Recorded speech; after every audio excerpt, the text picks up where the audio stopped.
पढ़ेंगे आर्टिकल 31, लेकिन of board पढ़ेंगे, ऑन बोर्ड नहीं पढ़ेंगे। देखो आर्टिकल 31 में है स्पेशली मतलब राइट टू प्रॉपर्टी, संपत्ति का अधिकार के बारे में बताया गया है। एक आर्टिकल 31 है और एक आर्टिकल 19F है। 19F मतलब 1922 तक स्वतंत्रता का अधिकार था, तो आर्टिकल जो 19 है उसमें 6 अधिकार हैं इस समय, पहले 7 थे अब 6 हैं।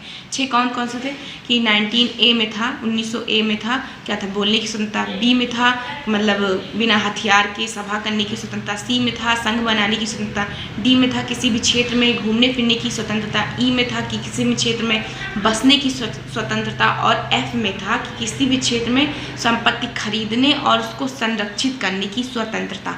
ये था आर्टिकल 19F में। तो आर्टिकल 19F का ये अधिकार खरीदने और संरक्षित करने का अधिकार संपत्ति को, और आर्टिकल 31 में था कि कोई भी व्यक्ति किसी भी जगह पे संपत्ति को अपनी संपत्ति को वो खुद अपने हिसाब से रख सकता है। उसका मन कहे तो किसी काम के लिए दे सरकार को, उसका मन ना कहे तो वो ना दे। तो ये एक तरीके से असुविधा थी देश के विकास में। अब देश के विकास में असुविधा कैसे थी, देखो अब मान लो सरकार को कहीं पे रेलवे क्रॉसिंग बनाना है या एयरपोर्ट बनाना है या कोई मेडिकल कॉलेज बनाना है, कुछ भी बनाना है, और जिसकी वो ज़मीन हो वो साफ साफ मना कर दे कि देखो मैं अपनी ज़मीन नहीं दूंगा, ये मेरी पुश्तैनी ज़मीन है, मैं नहीं दूंगा। अब आप क्या कर लोगे, ज़बरदस्ती थोड़ी ले सकते हो, क्योंकि फंडामेंटल राइट में और मौलिक अधिकार ये कहता है कि हमसे हमारा अधिकार कोई ज़बरदस्ती नहीं छीन सकता, कोई सरकार, कोई व्यक्ति, कोई अड़ोसी पड़ोसी, कोई नहीं छीन सकता। तो आप उसे ज़बरदस्ती भी नहीं कर सकते, क्योंकि मौलिक अधिकार की रक्षा स्वयं सुप्रीम कोर्ट करता है कि नहीं करता, आपको पता होगा, स्वयं सुप्रीम कोर्ट करता है। तो आप उसे ज़बरदस्ती भी नहीं कर सकते। तो मोरारजी देसाई की सलाह पर इसको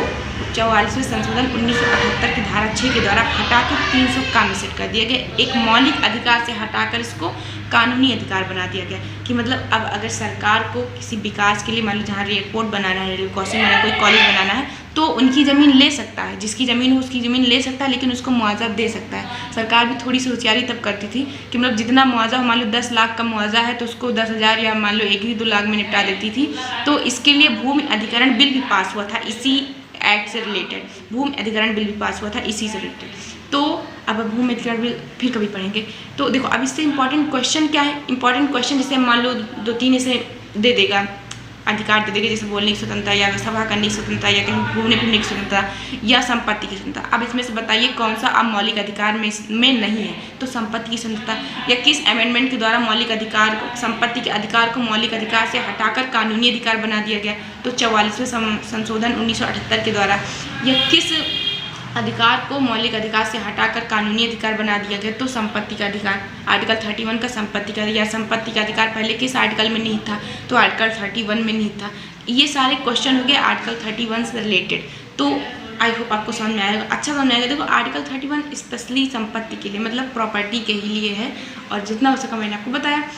और आगे हम फिर पढ़ेंगे आर्टिकल 32 ऑन बोर्ड पढ़ेंगे, ऑफ बोर्ड नहीं पढ़ेंगे। Okay, thank you and happy teachers day. आज तो टीचर्स डे है ना। Thank you, take care, bye.